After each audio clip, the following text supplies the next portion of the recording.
One more question. What if a samurai trained for mixed martial arts? Not just any samurai. Picture the best there ever was.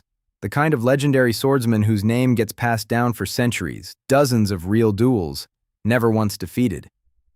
Here's the part almost nobody realizes about a fighter at that level. The greatest samurai weren't just skilled with a blade, they were strategists first.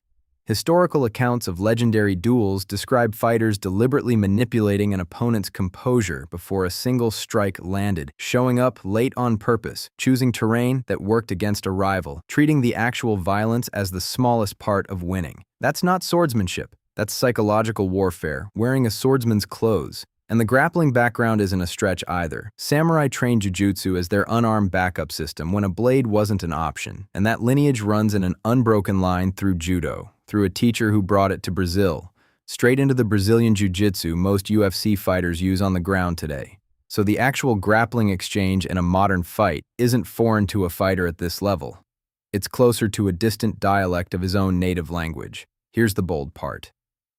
Most people assume any samurai's fatal flaw would be cardio, and for an average one, they'd be right.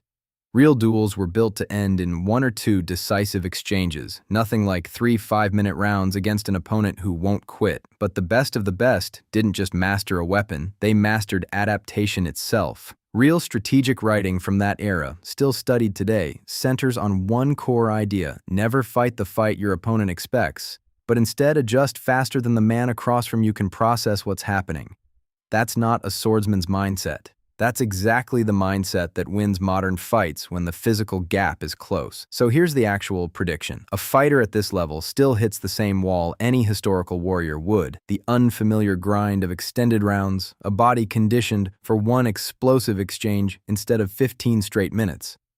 That part doesn't change. But unlike almost anyone else history could offer up, the very best wouldn't panic when the fight stopped going according to plan. His entire legend was built on making opponents fight something they didn't understand. He'd lose some exchanges to pure modern conditioning, but he's the one caliber of fighter with a real chance of making a modern opponent feel like the one improvising in a fight that was supposed to go the other way. That's not survival. That's a legendary samurai doing exactly what made him legendary, turning the fight itself into his opponent's problem instead of his.